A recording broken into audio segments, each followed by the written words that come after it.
이번 주 안에 나올 것이란 관측이 많았던 한덕수 국무총리에 대한 탄핵 선고가 예상보다 늦어지고 있습니다.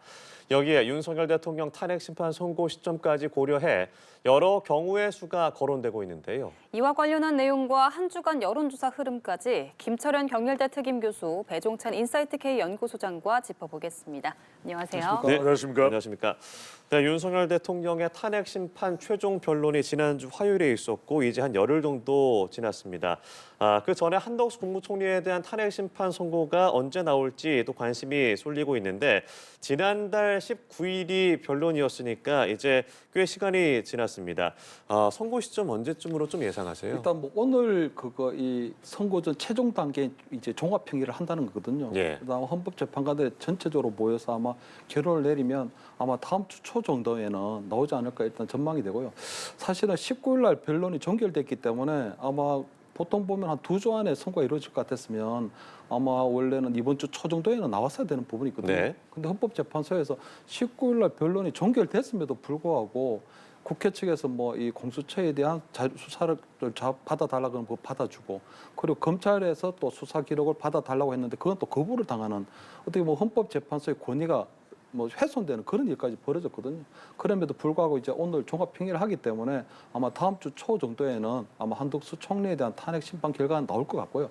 아마 윤석열 대통령에 대한 탄핵 심판 선고도 아마 역대 우리 두 분의 아마 대통령 탄핵 선고 어떤 기간을 보면 네. 2주 정도 걸렸거든요. 그렇기 때문에 아마 윤석열 대통령에 대해서도 다음 주 정도가 아마 운명의 한 주가 되지 않을까 이렇게 전망이 되는데 저는 단지 이제 헌법재판소에 그나마 조금 당부드리고 싶은 것은 예. 기각이 되더라도 5대 3으로 되면 안 된다. 왜냐하면 만약 이 후보자에 대한 재판관 임명이 위헌이라고 하는데도 불구하고 최상목 등이 임명을 보류하는 결정을 내렸거든요. 네. 만약에 이게 5대 3으로 만약에 기각이 돼버리면 아마 그 후폭풍이 아마 어마어마할 가능성이 높거든요. 최상목 등이 결국은 이 마흔역 후보자를 재판관으로 임명하지 않았기 때문에 5대 3으로 기각된 게 아니냐 이런 뭐 굉장히 큰 정치적 후폭풍이 예상되기 때문에 기각이 된다면 기각이 되는 데는 4대 4 정도로 아니면 6대 2 이상으로 인용이 되는 그러한 결정이 내려져야 국론의 분열을 막을 수는 있다. 그래서 저는 다음 주 정도가 뭐 이 한덕수 총리에 대해서든 아니면 윤석열 대통령에 대한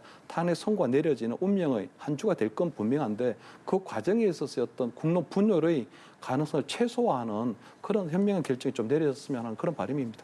예. 선고 시점 어떻게 예상하십니까? 그렇습니다. 방금 전에 이제 김 교수님 말씀하신 대로 국론 분열을 최소화하는 우리 사회 후유증이 상당히 선고 결과에 따라서 크게 영향을 받을 수밖에 없기 예. 때문에 선고 시점은 윤석열 대통령의 경우에는 이전에 2명의 대통령의 선고도 금요일 있었거든요. 그렇기 때문에 3월 14일 선고가 있을 것이다. 윤석열 대통령을 말씀드리는 겁니다. 예. 그리고 이제 21일 이야기가 또 금요일이기 때문에 나오기도 하는데 대체로 14일 예상하는 의견들이 있다는 또 점도 말씀을 드릴 수 있을 것 같고 네. 근데 이제 한덕수 총리와 관련된 부분은 분명히 대통령 선거보다는 먼저일 것으로 예상을 했는데 지금대로라면은 오히려 대통령 선거보다도 나중일 수도 있을 것 같아요. 그런 이유는 분명히 이제 변론 마무리된 걸 보면은 먼저 해야 되는데 또 순서상으로도 먼저일 것 같은데 지금 빨리 진행되지 않았기 때문에 이게 자칫 대통령 선거의 결과에도 영향을 줄 수 있거든요. 왜냐하면 국무회의의 이 적법 절차, 그다음에 또 하나는 내란 혐의와 관련된 내용 이런 부분에 영향을 줄 수 있기 때문에 오히려 일반적인 또 기존의 예상과는 달리 대통령 선거가 먼저 있고 한덕수 국무총리의 선거가 이게 지금 마흔여 헌법재판관 후보자와 관련된 부분도 있거든요. 후보자의 예. 임명 관련된 부분도 오히려 예상과는 다르게 대통령 선거보다 나중일 수도 있지 않을까라는 예상도 해봅니다. 예. 한편 곽종근 전 특전사령관이 양심 선언을 요구받았다고 지인에게 토로한 녹취가 공개돼서 파장이 일고 있습니다.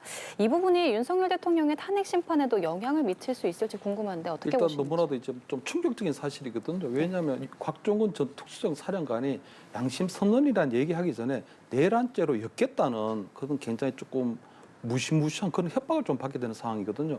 아마 본인이 지인과의 통화에서 밝힌 것처럼 만약에 내란죄로 엮겠다고 하면은 내란죄라고 하는 게 최소한 무기징역 이상 사형까지 이룰 수 있는 중형이기 때문에 본인이 느꼈을 그 무시무시한 공포나 불안감들이 드러나는 부분이거든요. 그 이후에 보면은 민주당의 어떤 의원의 개인 유튜브 채널에 나와서 여러 가지 진술을 하게 되는데 그때 보면 요원에서 국회의원을 끌어내라. 그다음 나중에 헌법재판소에 가서는 인원으로 둔갑하는 그런 진술이 벌어지게 되는 거거든요.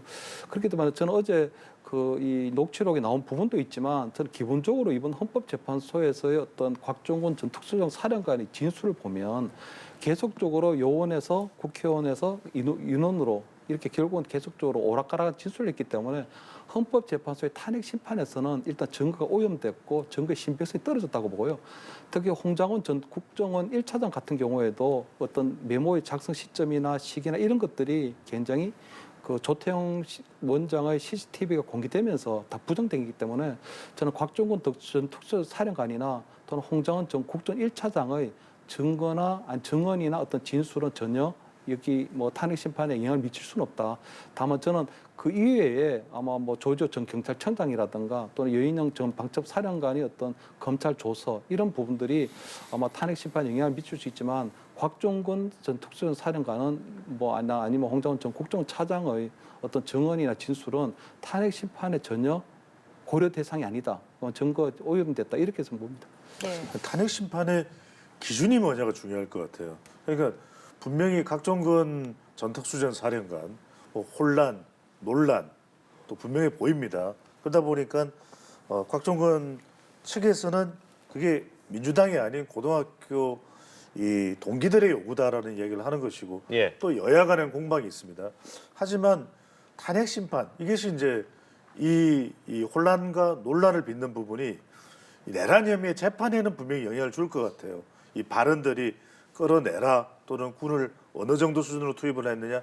하지만 지금 헌법재판소의 탄핵 심판 기준은 여러 가지 뭐 대통령 탄핵 심판 요청된 사유가 있겠지만 예. 가장 중요한 것은 비상계엄이거든요. 이른바 곽종건 플러스 홍장원 이 발언과 정언보다는 이 대통령의 비상계엄 선포가 이 전시 사변 또는 준하는 국가 비상사태가 맞느냐 안 맞느냐 이 점이 기준이라면 여기에 적용되는 영향은 아주 제한적일 수 있다는 것이죠. 예. 자, 이런 가운데 이 개헌 논의가 좀 활발하게 불이 붙은 모습입니다.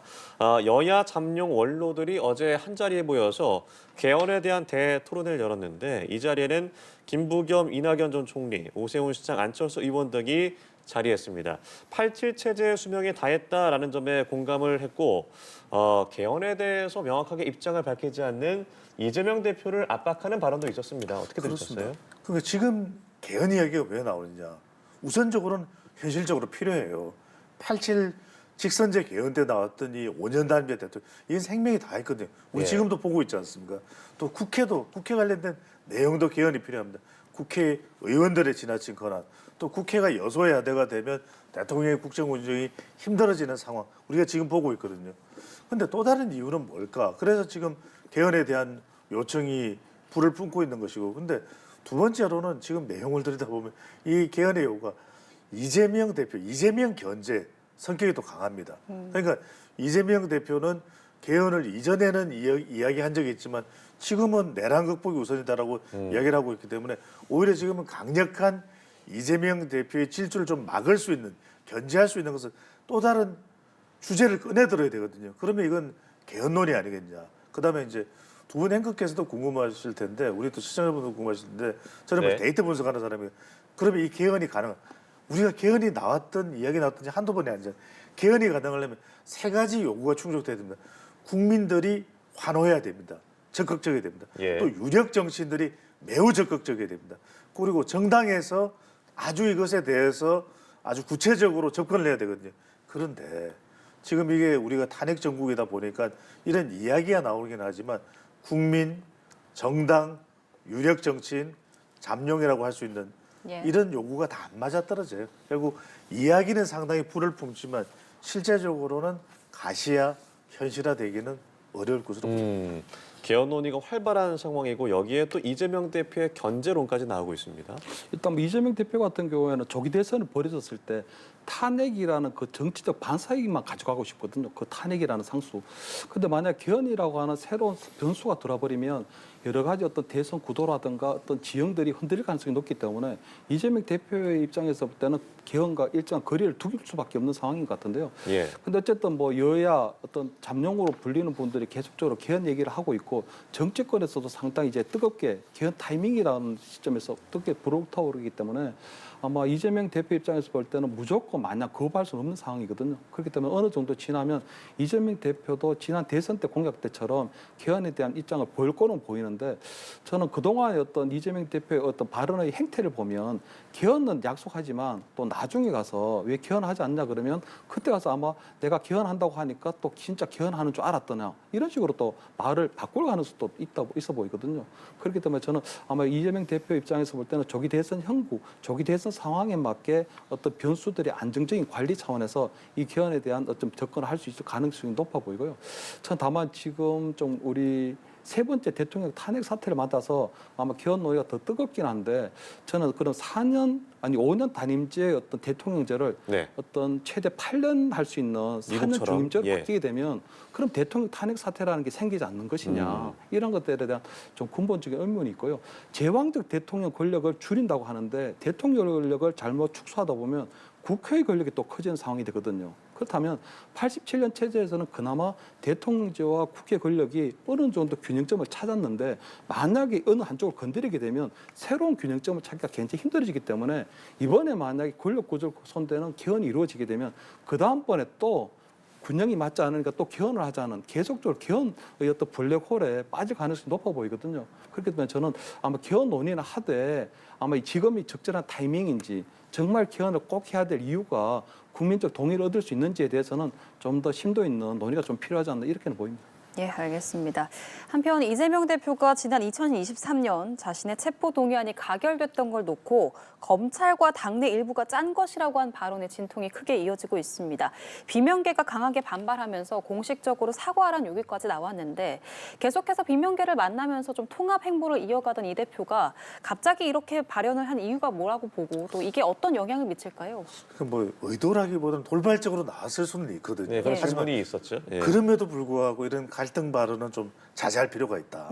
왜냐하면 말씀하셨던 대로 중도층에 영향을 줄 수가 있거든요. 예. 부정적으로. 그렇기 때문에 이건 한편으로는 어떤 의미를 또 담고 있느냐. 이재명 대표 차원에서는 조금 본인의 그런 여러 혐의 이런 부분 리스크를 이제 최소화하기 위한 그때 그 체포 가결 그것이 다수의 의견은 아니었을 것이야. 이런 부분을 강조하기 위한 측면일 수도 있겠습니다만 그럼에도 불구하고 이것이 일종의 비명계나 또는 검찰을 동시에 이제 저격한 것일 수도 있거든요. 그럼 또 당내 분란이 나옵니다. 당장에 지금 비명계 모임인 초일회에서는 동료에 대한 인격 모독입니다. 이런 이야기가 나오기 때문에 예.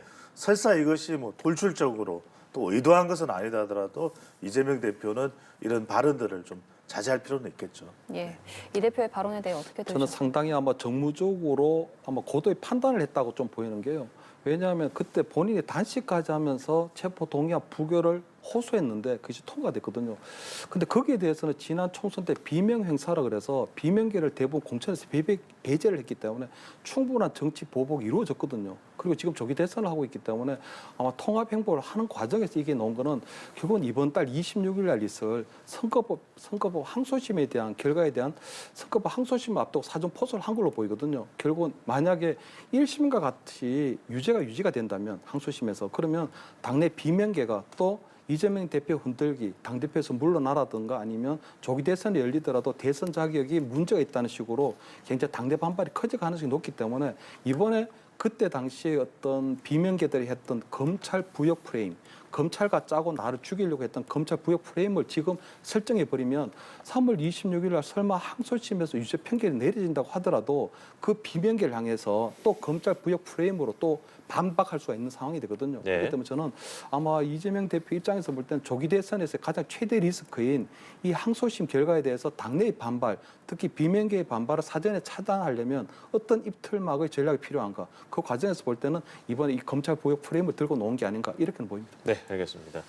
저희가 한 주간의 여론조사 흐름도 짚어보도록 하겠습니다. 먼저 엠브레인 퍼블릭, K스탯 리서치, 코리아 리서치, 한국 리서치가 지난 3일부터 5일까지 만 18세 이상 남녀 1,000명을 대상으로 진행한 MBS 여론조사 결과를 보도록 하겠습니다. 정당 지지율 민주당 35%, 국민의힘 34%로 나타났고요. 대선 구도 인식에서는 정권 교체 여론이 48%, 정권 재창률이 39%로 나왔습니다. 앞서 나왔던 리얼미터의 여론조사 결과도 살펴보겠습니다. 리얼미터가 에너지경제신문 의뢰로 지난달 26일부터 28일까지 만 18세 이상 유권자 1,506명을 대상으로 진행한 여론조사 결과입니다. 정당 지지율 국민의힘 37.6%, 민주당 44.2% 오차 범위 밖으로 벌어졌고요. 차기 대선 집권 세력 선호도는 정권 교체 55.1%, 정권 연장 39%로 나타났습니다. 전반적인 여론의 흐름 좀 어떻게 보셨습니까? 일단 아무래도 뭐 탄핵 선고가 임박한 시점이 되다 보니까요. 아마 탄핵에 찬성하는 여론 그리고 그것과 연관되어 있는 정권 교체 여론은 이제 일정하게 조금 고착화돼 가고 있다 하는 좀 느낌이 좀 들고 있고요. 예. 그렇다면 결국은 그것은 윤석열 대통령의 어떤 비상계엄에 대한 취지에 대한 어떤 이해는 많이 늘어났지만 결국 비상계엄이라고 하는 방식 자체는 지혜롭지 못했다, 잘못된 방식이었다 하는 이런 부분에 있어서 결국은 중도 충돌도 많이 힘을 실어주는 게 아닌가 이런 생각이 들고요. 그 정당 지지율을 보면 한쪽 조사에서는 엎치락 뒤치락 하고 있고 한쪽에서는 좀 민주당이 더 높게 나오는데 아마 그 부분에 대한 등락에 있어서는 결국은 제가 볼 때 민주당도 비상계엄의 어떤 책임 이 논에서는 민주당도 나름대로 공동의 책임이 있다. 특히 대통령이 탄핵된 이후에 계속적으로 국무총리를 탄핵하고 그 다음에 어떤 제1당으로서의 어떤 책임 있는 국정 운영의 모습을 보여주지 못했기 때문에 거기에 대해서는 충분히 아마 민주당에 대한 문제 제기를 하고 있는 것 같고요.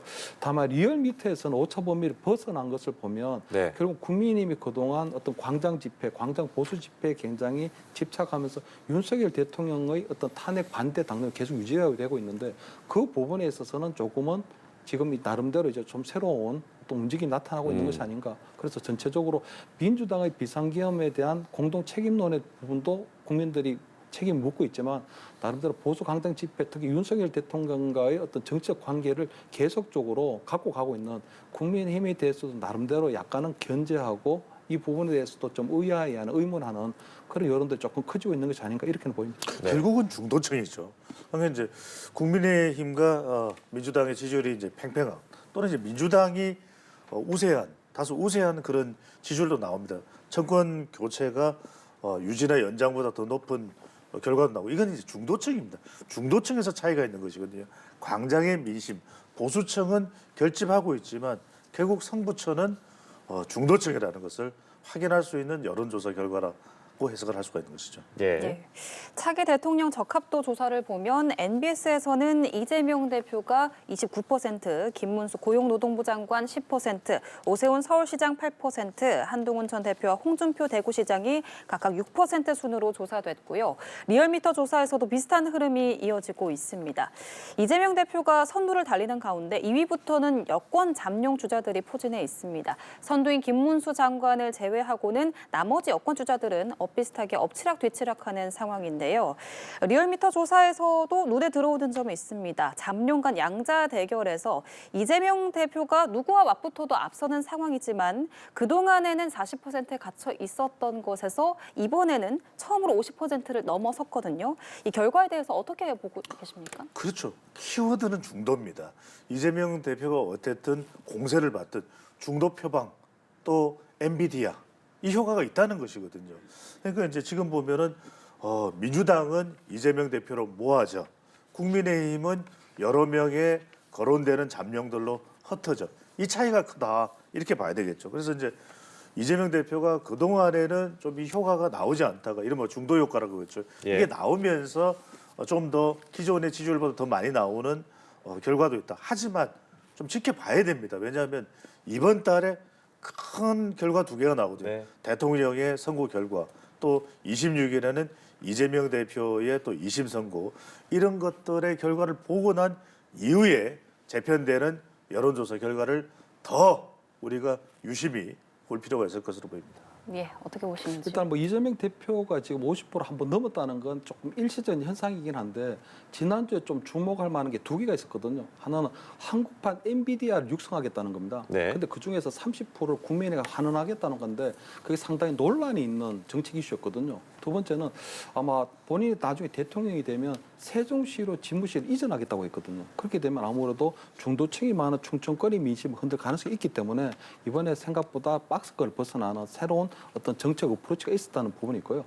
아마 국민의힘 쪽에서 볼 때는 김문수 장관에 대한 어떤 그런 부분들은 탄핵 반대의 당론이 계속적으로 유지가 되고 있고 그 네. 여론이 있기 때문에 김문수 장관에 대한 호감도 1위는 있는데 이번 주에는 보니까 오세훈 시장이나 한동훈 후보의 어떤 전 대표의 어떤 약점이 좀 눈에 띄거든요. 예. 그거는 오세훈 시장 같은 경우에도 보면 전직 대통령 이명박 전 대통령을 예방하고 특히 또 코가라고 해서 코리아 그로스 뭐 이 어게인이라는 그런 약간 미국 트럼프 대통령의 매가를 마가처럼, 끌은 그런 것들이 있어서 사실상 약간은 조금 좀 더 적극적인 대선 행보를 보이고 있고 특히 한동훈 전 장관 같은 경우 전 대표 같은 경우에도 보면 북 콘서트를 하면서 사실상 조기 행보를 시작했거든요. 네. 그러다 보니까 약간은 지지율이 조금 상승하고 국민들의 관심이 쏠리는 그런 현상들이 이번 주에는 좀 나타났다 이렇게 평가할 수 있을 것 같습니다. 네, 알겠습니다. 지금까지 배종찬 인사이트 K 연구소장과 김철환 경일대 특임교수와 함께 이야기 나눠봤습니다. 고맙습니다. 고맙습니다. 감사합니다. 감사합니다.